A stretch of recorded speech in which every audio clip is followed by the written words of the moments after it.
Hello hi నమస్తే. స్టోరీలో characters గురించి అడుగుతున్నా చాలామంది. స్టోరీలో క్యారెక్టర్స్ ఎలా రాయాలి సార్?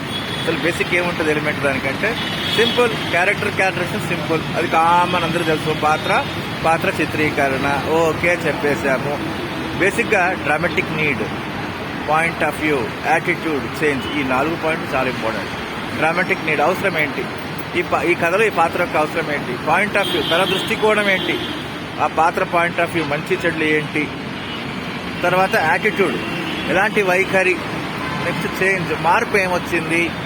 మీరు రాసిన క్యారెక్టర్లో కథలో జరిగిన ఇన్సిడెంట్ వల్ల దొంగ మంచివాడిగా మారాడా, పోలీసు చెడ్డవాడిగా మారాడా, లేదా మంచివాడు చెడ్డవాడిగా మారాడా, బందిపోటు మామూలు వాడు మంచివాడిగా మారిపోయాడా, మంచివాడు బందిపోటుగా మారాడా, ఇలాంటి చేంజ్ ఒకటి ఉంటుంది కదా క్యారెక్టర్స్కి. ఆ 4 పాయింట్లు. కాబట్టి బేసిక్గా క్యారెక్టర్ రాసినప్పుడు మనము ఓవరాల్గా ఏం చూసుకోవాలంటే డ్రామాటిక్ నీడ్, ఈ కథలో ఈ పాత్రకు ఆవశ్యకత ఏంటి, పాయింట్ ఆఫ్ వ్యూ ఏంటి, యాటిట్యూడ్ ఏంటి, చేంజ్ ఏంటి. ఓకే, ఈ 4 పాయింట్లు గుర్తుపెట్టుకుని క్యారెక్టర్ గురించి చూసుకోండి, క్యారెక్టర్ స్టడీ చేయండి, చదవండి, రాయండి. ఓకే, మళ్ళీ రేపు వేరే డీటెయిల్స్ కలుస్తాం.